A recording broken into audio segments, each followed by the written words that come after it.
amongst all of you learned people, people of our state,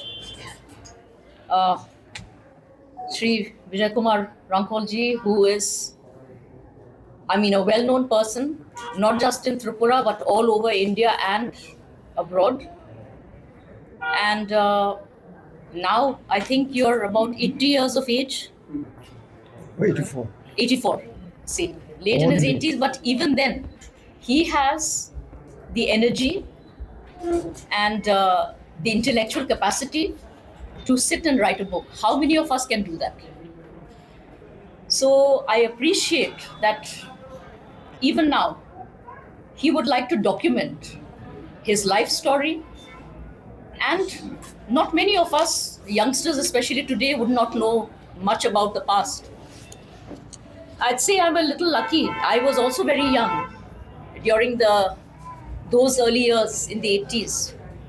But I remember my father, my late father, Maharaja Kirit Bikram Kishore Manikede Burman. There would be few talks once in a while when I was a little child. I would see Mr. Hrangkhwal coming to our place, meeting him, talking to him. This was when talks had happened, and he had made up his mind that in order to preserve the identity and to seek the betterment or good future of our state and our people, our indigenous people especially, the only way forward is to come into the forefront and to participate in the democracy and the electoral process. So that was a time. Ever since then, I think I must have been 9 or 10 years old. I remember you from that time.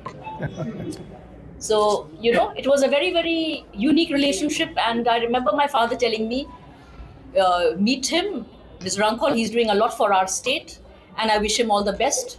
And after that, yes, we have seen a lot of other parties emerging, there have been parties coming up trying to work for the betterment of our people. And, there have been problems, we all know, due to the partition, and after that, the creation of Bangladesh. A lot of influx has happened. And we needed somebody to speak for the people, because after we became a minority, things were not all that great. Things are much better today. But he has seen that era and the difficulties we all faced. I also, as a child, have witnessed, not only in Tripura, entire Northeast went through a very turbulent time. Things have changed now for the better. Things are more stable. And this book, like he said, there'll be another part to it. This is just the first phase. I'm happy he wants to contribute more. So this will show us his life's journey, the various incidents that took place. So basically, this is like a history book too. It is an autobiography, but it's a historical document. We always learn from the past. We have to remember that. History teaches us to be better people because we learn from the past.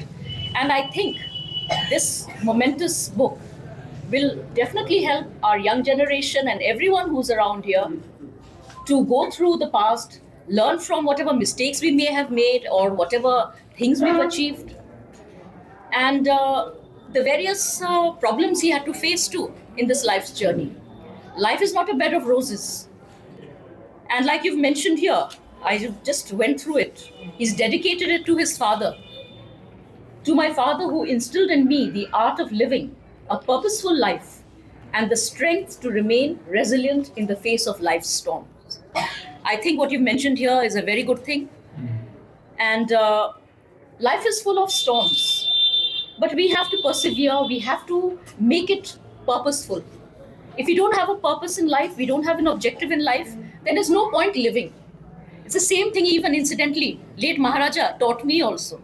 So till date, I try to work for Tripura's heritage, for the entire Northeast, in whatever way I can. And I will be glad to contribute also in my own way. So if any of you need anything from me or from Sir Hrangkhwal, I'm sure we'll always be there to help you and to, probably bring out more books of this sort. I wish him all the best. Thank you very much. Here we have so many learned journalists, and because of few activities, we are today having good media. So all the media should be active in a positive way so that people are fed with correct news and information. Today, we are really happy. After so many years of labor, this book has come out. And this is basically my full autobiography.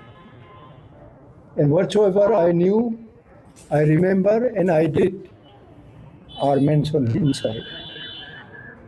There is no exaggeration of any issue, but I have tried so that whatsoever is written, these are all fact. And I will welcome all of you. If you have special reservation or some other idea, crossing some news or some articles in this book, you are welcome to write me or to speak to me so that I can spot it out and try to study it. And one more thing, I'm trying, and I have discussed with Maharaj Pradutji also. I want to bring, it is number 1, and I want to bring it out number 2. It means I will be having time and opportunity to have many articles from different well-wishers, and I will really be happy to entertain all the articles, especially in our ancient days activities. Many tribes in the hills, especially in the interior, we have so many untold stories of our legendary ages. So today I have seen our close friend from Zampu also, Mr. Zaidi Moya, who is one of my colleagues, to explore the English medium in Tripura. In 1973, we have opened English medium school at Zion Hill, following almost 23 other schools. One of them is Darchoy, is still surviving in Komlasara, in Tuidu, in Morpara and other places. Some have been taken by missionaries, some have been taken by the government. Some still remain with the NGOs. So I wish our next generation, those who are working today in different activities, and I wish all of you to challenge and have your bright future by achieving something that you are, and you can also have your life successful and bring some documents also, because we live for each other and we fight for our rights. This is the world we're living in. So I wish I will also invite Kumariji, if we can have some idea from her. I believe she is quite renowned in different places for her extraordinary contribution, especially in Meghalaya.